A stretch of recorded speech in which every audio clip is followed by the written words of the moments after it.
Hi everyone and welcome to the Desteni I Process live Google Hangout. We do Hangouts every Thursday, and at the moment we are walking a series called the Physical Body Support. So basically we're doing Hangouts about anything about the physical body. It can be everything from diet to body image, and in today's Hangout we're talking about diabetes.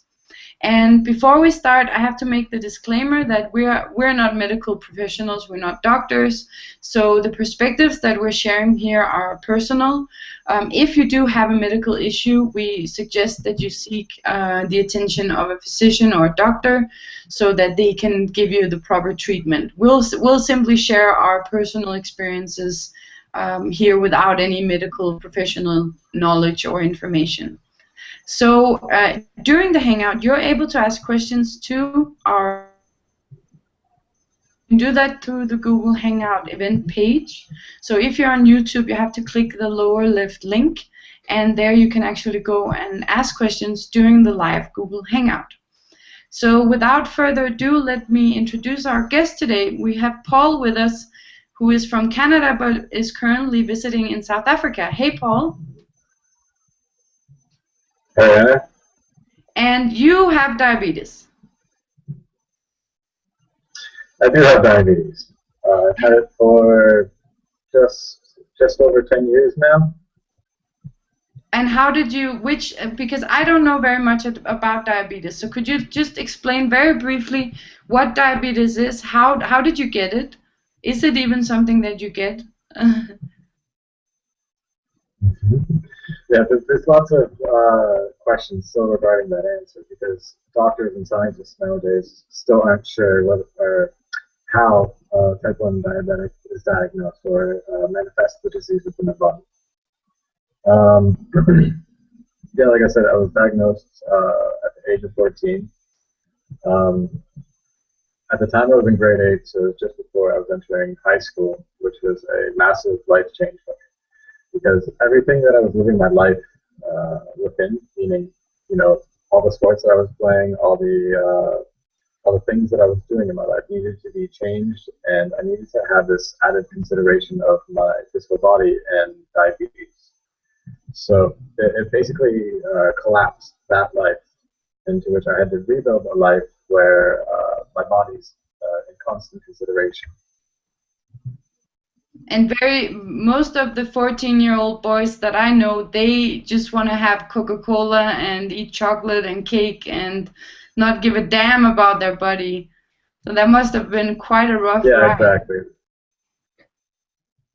Yeah, there's like spells of depression and anger and resentment towards the disease itself. But once you let that go, once you realize that you have the disease for the rest of your life, unless technology really starts to pick up and come through with life-changing advancements, you have it for the rest of your life. So you have to make amends to that. You can't hold regret or resentment towards the disease itself. You need to kind of sit within yourself and admit to yourself that you do have this disease, and then start to restructure your life around the disease. Yeah, and I want to ask you about how do you go about that, but just quickly for those who aren't so familiar with diabetes, you have the type 2 and the type 1. And which one is it that you have? Yes. I have type 1. And what's the difference between the two? With type 1s, it's autoimmune disease. So that means the immune system attacks the beta cells within the pancreas. The beta cells are the insulin-producing cells. So they essentially become destroyed, no longer producing insulin. Type 2, the pancreas works fine. It's just the absorption rates of the insulin into the body are struggling. So they usually get put on pills for medication, and which allows the absorption rates of the insulin that was naturally produced by their pancreas to become reabsorbed. Type 1 diabetics, we need to manually inject insulin into our bodies through syringes. And do you know how you got diabetes? Was it genetic, or was it something you did as a child, or the food that you ate that led to you getting diabetes? Um, so far, I've noticed a few factors. So genetics is one of them. The other one is my diet, and they also say that a stress-related event at the time usually can stimulate the onset of diabetes.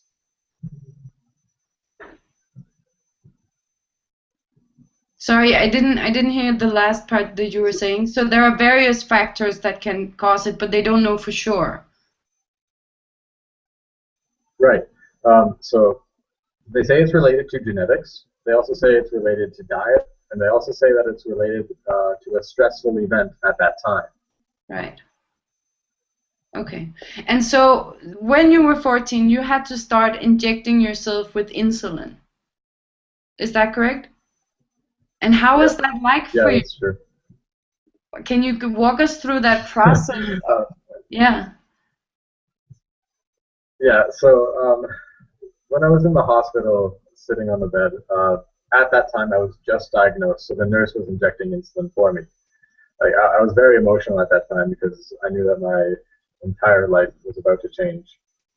Uh, so they would have to wake me up at 3 in the morning and inject insulin. So there was one day where I'm like, okay, I want to get out of the hospital. I don't want to, remain here. So I have to learn this point. So I asked her to like inject myself. The first injection, it was okay. The needles are very sharp, so you don't feel it that much. Um, and then after time, you get used to it. You start to consider more things in relation to where certain types of insulin should go on the body, and the consequences of injecting too much insulin into one space on the body. So yeah, at the beginning, um, it was just something to get used to. Okay. And how did it change your life? Like how did your life change after that? Well, it took me a while to change it.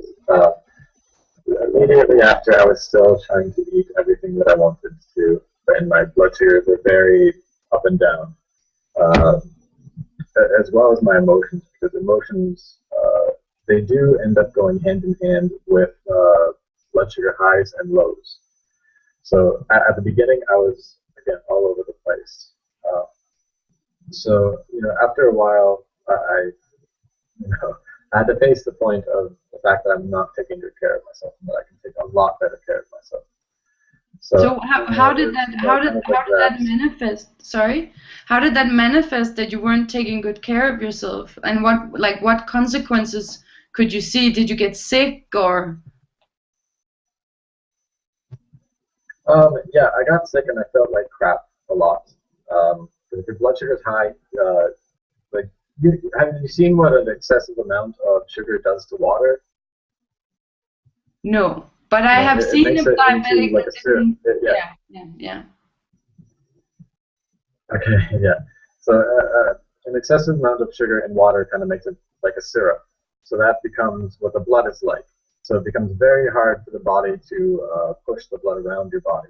So what you feel is this very heavy weight and you're very sluggish, and it feels like you're walking through sludge the whole time. So so I felt like crap a lot of the time. Um, my blood sugars were up and down. I would go low randomly because I wasn't monitoring how much insulin I was doing. So I would just like a random amount for what I was eating. I would end up going low and not be prepared for it. So I would have to find something or somehow to increase the blood sugar.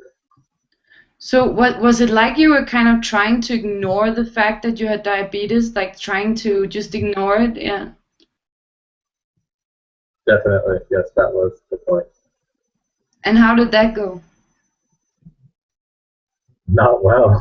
You can't ignore your physical body. But do you You know, can't is ignore that the fact something? that Sorry, go for it. yeah, you can't ignore the fact that your life is now dependent on your ability to take care of the physical body. But do you know if is that something that is common for diabetics to kind of just ignore the disease and then suffer these consequences? From what I've been reading on forums and Facebook groups, it is quite common for diabetics to do such things, yes. And why would you say that that is from your own experiences? Um, from my own experiences, I didn't want to let go of just doing the things that I wanted to do at the time that I wanted to do them. I didn't want to start to consider more things and consider the fact that diabetes might limit me from doing certain things at certain times. So I didn't want to, give attention to the fact that my life was revolving around this disease. I still wanted to do what I wanted to do when I wanted to do it. And so I started to ignore it so I could do the things that I wanted to do, but obviously consequence manifests and you're brought down into this realization of, I just can't do what I want to do anymore. Would you say that society, like consumerism, in terms of how sugar, for example, is being promoted, and alcohol, and especially considering also how you were 14 when you were diagnosed, so it's like right when you were going into your teens, would you say that that affected you, like that made you want to be part of that?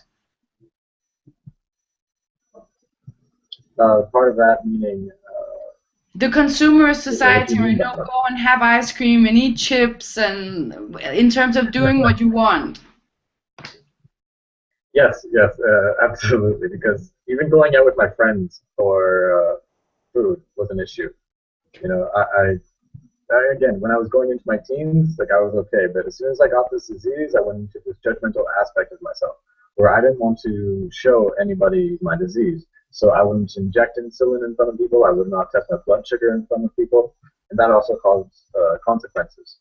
And there was points where I wanted to, go out with my friends and eat, but then I would allow diabetes to hold me back, or my judgment of diabetes to hold me back. And there's also times that I would go out to eat, but I wouldn't inject insulin or test my blood sugar in front of them.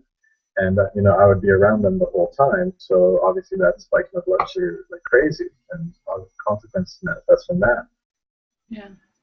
Yeah. So there is that want that you really want to go out and experience life the way that a normal person would.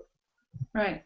And I could imagine that it's also actually quite important that the people around you know what to do in case you have the insulin shock. So if you don't tell anyone about it, or they don't know how to support you, that can be quite dangerous, because you can actually die from an insulin shock, right? Yeah, you can. If you go too low, you can go into a diabetic coma, which, from what I've heard, is hard to wake up from. So if you go into that coma,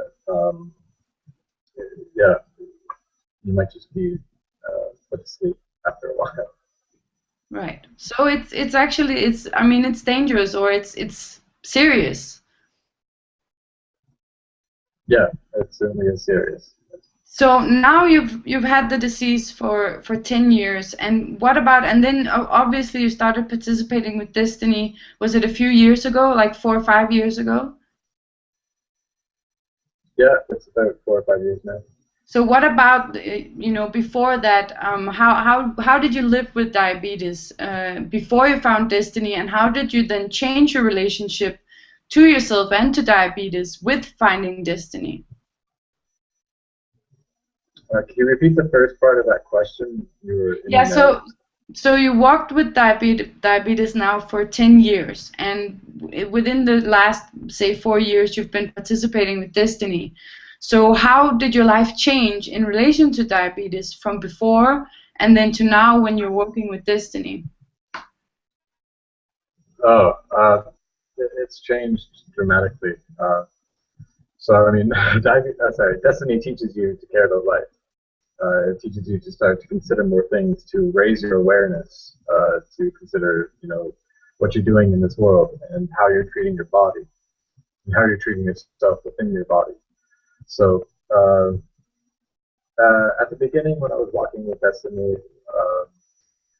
my relationship to diabetes was staying the same until I decided to take a look at the form, to open it up for myself.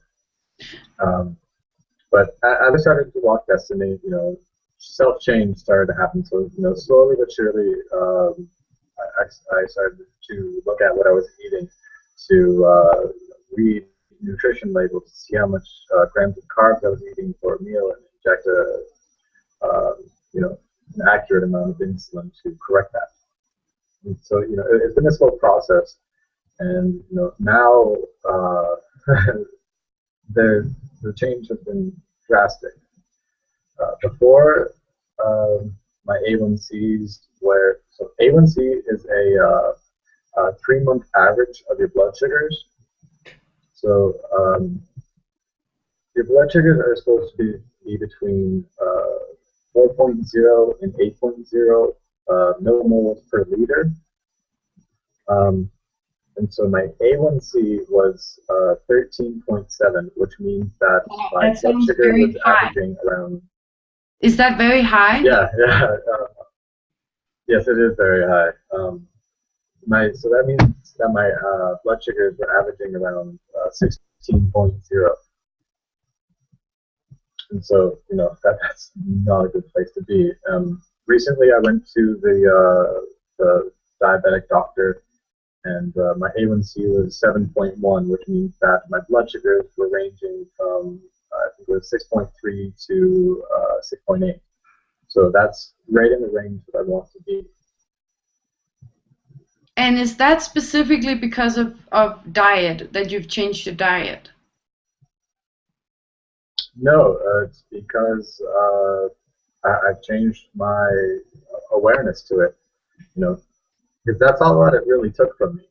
It took just a consideration of, if I eat this, then I'm going to need this amount of insulin, and that the insulin is going to start working this amount of time after I eat this, and considering that if I do this amount of insulin now and I go out to exercise, that it's going to have a change in that insulin. So it just takes that sense of awareness that that's caring for yourself, to start to consider more things than just, I want to do this now. Yeah, I wanted to ask you about that aspect of caring about yourself, because if there are a lot of diabetics, and for example any diabetics watching now that are still, for example, eating in an unhealthy way according to what's supporting their body, I wanted to ask you about that step you took. Like, what was it that made you suddenly start caring about yourself and your body? Or not suddenly, but that process that you walked of started caring about yourself. Okay, yeah. So it's just like through certain events in my life. Like, I was always conscious or aware that I was ignoring diabetes, but I wanted to ignore the ignorance of it, so to speak. So it was just like it was a slow process of getting myself to start to face the fact that my blood sugars are consistently high, and that I'm not having good control of like highs and lows, and that is kind of just going all over the place. The process itself, I can't say anything really specific, like like this event happened in my life and it was like a sudden awakening. It's just been like a slow growth, and somewhere down the line there was a decision of like, okay, I have this for my entire life, and I'm going to do my best to support myself within it. So in terms of participating with Desteni, walking the Desteni I process and utilizing the tools, like how have you been able to use that in this process of starting to care about your body and become aware of the diabetes and take responsibility for it, basically?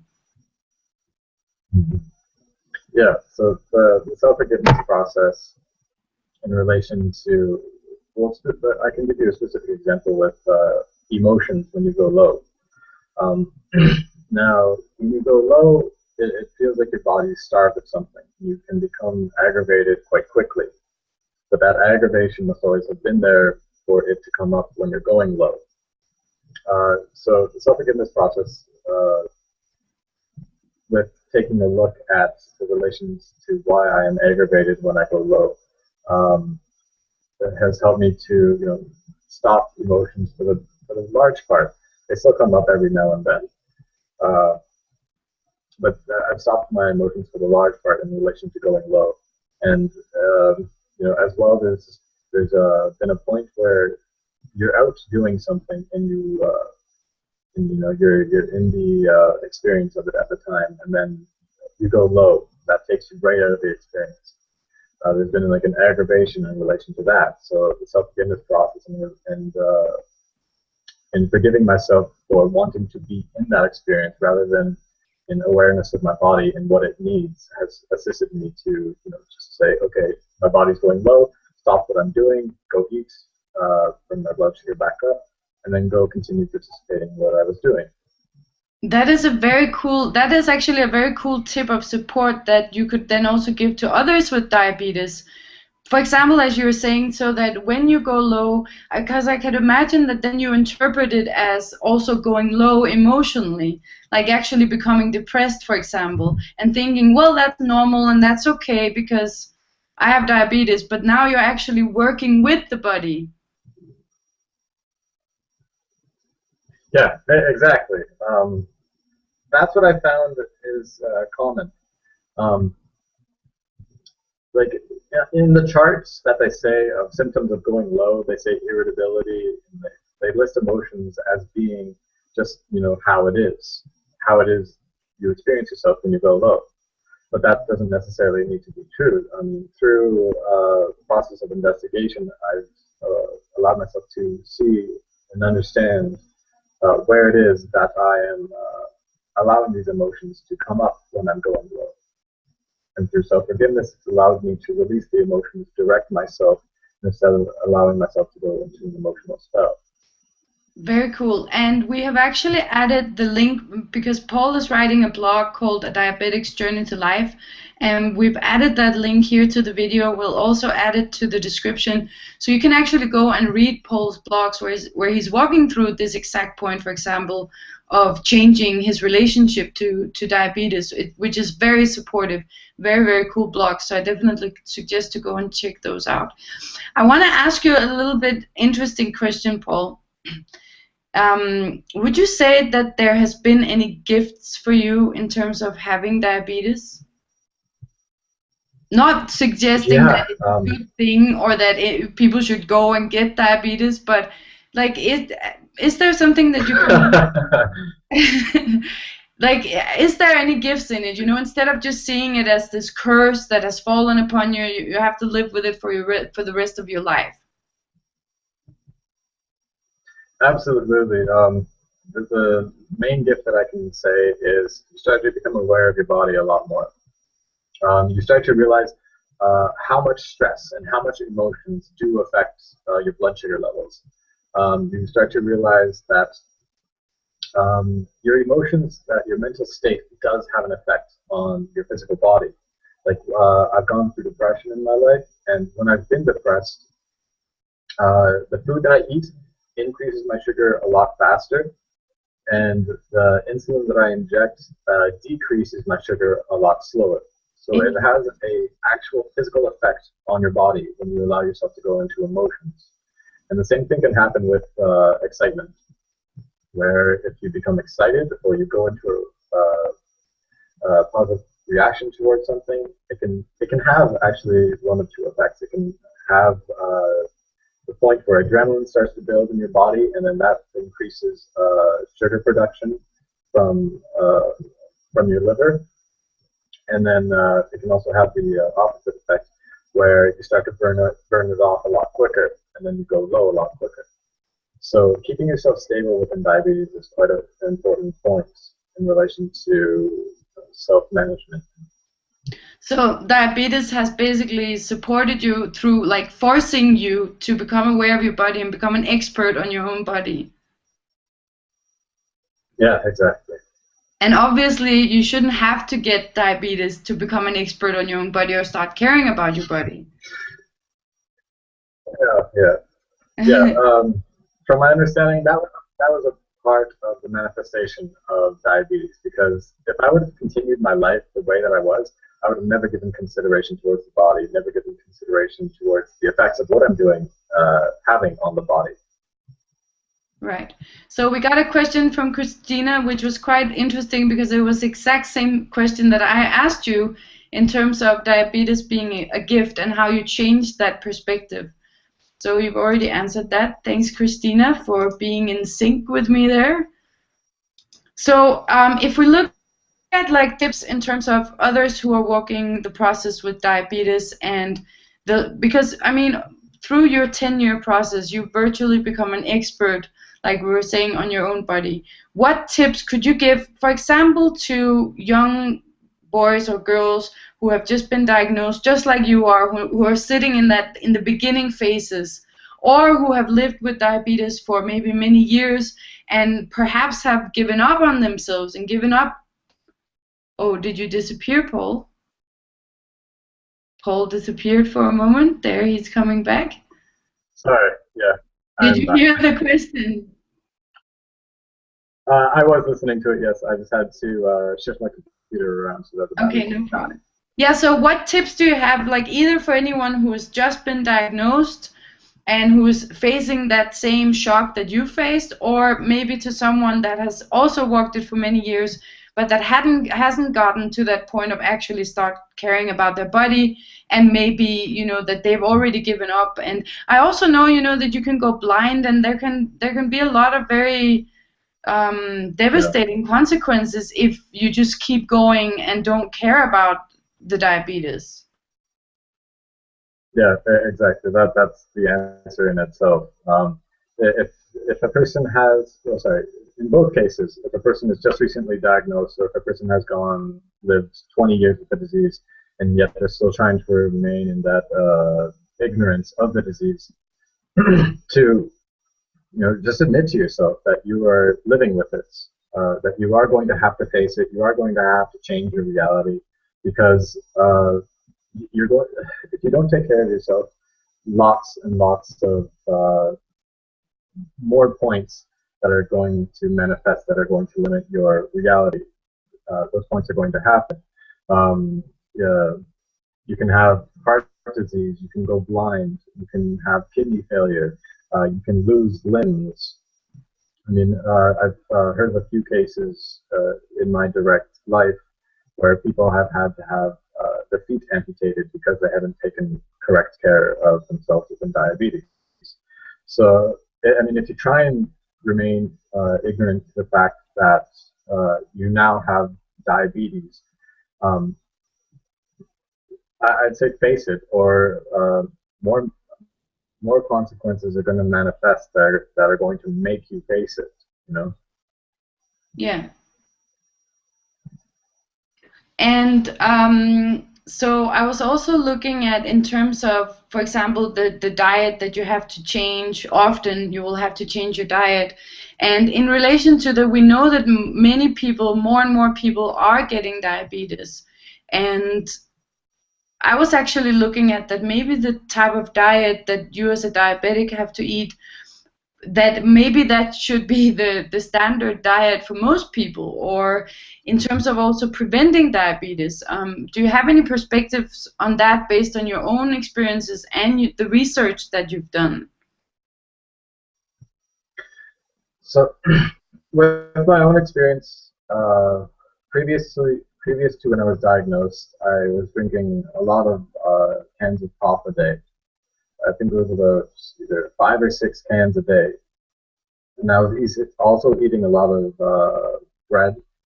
And I wasn't getting a lot of vegetables in my diet. So with bread, it will break down in your body to cause your sugar to increase, which makes your pancreas work. So So I was eating a lot of sugar, so I was putting a lot of pressure on my pancreas to work very hard. And so that's one of the reasons why it's considered to be a genetic disease, because the genetics within my parents might have not passed on, strong immunity or a strong pancreas, where, it could just become defunct and the immune system then starts to attack it. Something in that sense. So I was eating a lot of sugar, and I had to start to really limit how much sugar I was eating. I mean, you can still enjoy candy. I probably do that every day still. just because if there's a low that I go through, I usually have some sweets in my pocket that I use to increase the blood sugar. So I mean, you can still have candy and stuff, and just the diet, just more awareness towards what you're eating. Like, don't go really, really overboard with carbohydrates and sugars. Balance the diet out with vegetables. I mean, diabetes in itself is a balancing game, and so you need to balance everything in your life. Same thing with the diet that you have. Find out what works best for your body and balance between the sugars and balance between the vegetables. So as a diabetic who have walked this entire process, and you know now what you know now in terms of how you were not eating nutritious food before you were diagnosed, and since you were so young when you were diagnosed, it must have been also part of your family or your culture to just eat this kind of food and that it was normal. So what is your perspective on that? We on one hand have a society that that it's completely normal to eat this kind of food without the considerations, and then at the same time there is the awareness that more and more people are getting diabetes. Like, how do you see that dichotomy or that conflict that on one hand is being pushed, and then on the other hand, we know that more and more are getting diabetes? Why isn't it changing? Why aren't families being educated? Why aren't children being educated to take care of their bodies from an early age? Well, from what I've found, it comes down to convenience. Most families nowadays each parent is working a job, so they don't really want to come home and cook a nice, decent meal for their children. So they go with the easy route, which is usually the unfit diet for the body. And so yes, there's all this information being pushed of you need to start to consider your diet, you need to cut back on sugar, and there's all these campaigns to cut out sugar from our diets. But the investment of time from the populace as a whole just isn't there. We don't have the time to invest in cooking the meals. Like back in the 50s, there was always a stay-at-home mother who would cook these like very luxurious meals, very hearty meals. And now that just doesn't exist. And as well, there's many corporations that have their hands in the pockets of the FDA, the Food and Drug Administration. So obviously, they don't want their products to be kicked off the shelves. So they push and they lobby to keep their product on and to suppress any movements to support a healthy diet. Yeah, and often food that is less nutritious will be both cheaper and it will be more advertised. I mean, you never see advertisements for broccoli, but you see candy bars and soda cans everywhere. And even the supermarket is designed to make you buy the candy. You get to the register and there's the candy. It's so convenient, as you were saying. Yes, I noticed that in South Africa. In Canada, we have maybe a meter section with the gums and the chocolate bars and things.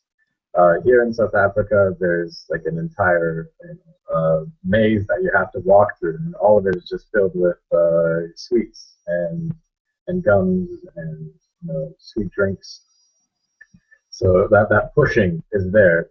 Like after the shopping experience, you're kind of exhausted, and then you see that sweet thing right there. Like, oh, okay, yeah, I want this now to kind of perk myself back up, or you want it as a reward, or there's many factors within ourselves that also contribute to continuing this diet that we have. So, do you have any other tips in terms of how us, who haven't yet developed diabetes, or for example, parents with children or children themselves, what can we do to prevent this, both within ourselves and in society?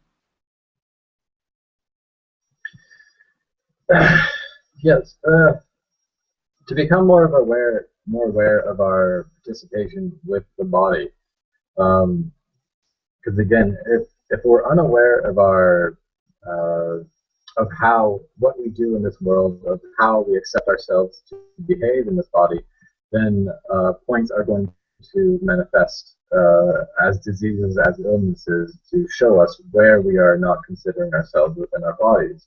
So, I mean, as long as we have that consideration where, you know, instead of seeing the sweet on the shelf and saying, "Ooh, I want that," you know, first consider your body in relation to what it needs in that moment. And sometimes it does need sugar. Sometimes it can handle sugar, and so it's okay to take that. But to always have that starting point of "I want it" is going to lead to those consequences. So again, consider yourself within your actions, whether you're just living for your wants or you're living in consideration of more than just your self-interest. That's a very cool point, and I actually wanted to ask you about that in relation to self-interest. Would you say that as a diabetic that doesn't care about your body, that you are existing in a state of self-interest and egoism? And also, how have you found that that affects other people around you when you don't take care of yourself? Yeah, I would absolutely agree with that, because that's who I was within the beginning of my process with diabetes, just completely engulfed in self-interest. Um, it affects other people because you're not considering them in your actions. So that self-interest point is still going to manifest, and you know, people aren't going to respond to you as well because you're only there for your wants. You're not considering them in their actions or what they need. Because since you're not considering your own body or considering more than just your self-interest, that point is going to come across in your reality. You're not going to consider your friends in your reality. You're not going to consider what they need or what their physical needs. So you know, relationships do start to diminish and collapse because you know the real self starts to come through over time. Can it even be this almost like this taking revenge on the body because the body gave me this disease, so now I'm gonna like not care about it? Can it be? Have you experienced it like that as well? Yeah, to a degree, where it's just you know, fuck this, I don't want to deal with this anymore. I'm just going to go into this entire point of self-interest, stop caring entirely. You know, obviously I still want to live for as long as possible, but I'm just going to stop giving that absolute consideration for the body, and I'm going to go try and live as much as I can within that point of self-interest, still with the point of diabetes. You know. It's So yeah, I interesting. have gone into that. Go for it. Yeah, I've gone into that a few times in my life, where you know it just doesn't work because you really just start to feel like shit afterwards, and you realize that you can't continue in that state of mind for you know longer than a week at most. Yeah, exactly. And it's kind of like we tend to see the body almost as though it was a car or a vehicle that we own, and that, sorry, there's a car beeping here. Yeah, a Um, car or vehicle that we own. you can hear it. But yeah, but it's like the body is just a vehicle that we can use and abuse as we want, and then we almost think that we can just replace it when it's broken, which of course we only have this one body, you know. But we act as though it's replaceable and disposable the way that we Yeah, treat it. yeah, that's how I experienced myself. I mean, the body was just a vehicle for my experience in this reality. So I wanted to experience as much as possible and just live for that experience. And with sugar was this experience of like this ultimate joy, you know, or you know anything else. So it wasn't a consideration for the body; it was just consideration for what I wanted to experience in this reality. Right. So where, in terms of where you are now and where are you going to go, you know, as you continue, because as you said, this disease is for life. So do you have any plans in relation to diabetes and how you're going to continue managing it or supporting yourself? And also in that, do you have any other tips or anything else that you'd like to share? For plans, not really, because I mean, you know, you don't really want to plan for anything because diabetes in itself is very volatile. You know, things can change each day. So the plan for me is, you know, just to remain here with my body, you know, in constant consideration of what it's going through on a day-to-day basis. Um, Further tips and assistance for other diabetics. Start to give yourself some real consideration for yourself within your body, and not just to see yourself as just within the body. Realize that the body is life itself, that it has, you know, physical needs that it needs, and that it can't always accommodate self's or the mind's wants and self-interests, and that if we do continue down that path of only considering our experiences, that the body is going to have repercussions waiting, but those repercussions are only in result of our movement and our experiences. Right. So, as I was saying, we will place the link to Paul's blog so that you can go and read that. And Paul, are people welcome to contact you, for example, on Facebook if they have any more questions? Yeah, absolutely. So we will add the link to Paul's Facebook page as well, so that if you have more questions, you can ask him there. And thank you so much for being here, Paul. It was very interesting to hear about. And I also see how this applies. It's obviously not only diabetes, but the process that you've gone through is something that everyone should consider for themselves. You're simply facing more dire consequences with this disease than other people might be. But everyone should obviously care about their bodies. Yeah, you put the nail on the head. So we will be back next week, and next week we're taking a complete 180. We're going to talk about performance arts and the body. So that's going to be a completely different topic, but always, of course, there's always the consideration of the Desteni tools, the Desteni Group, and the Desteni I Process, and how this is assisting us to becoming aware with our bodies and ourselves here. So definitely don't miss it. That's going to be very interesting. Paul, thank you so much for being here. Thank you for inviting me, Anna.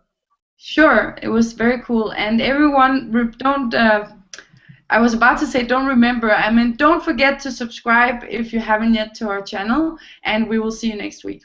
Bye.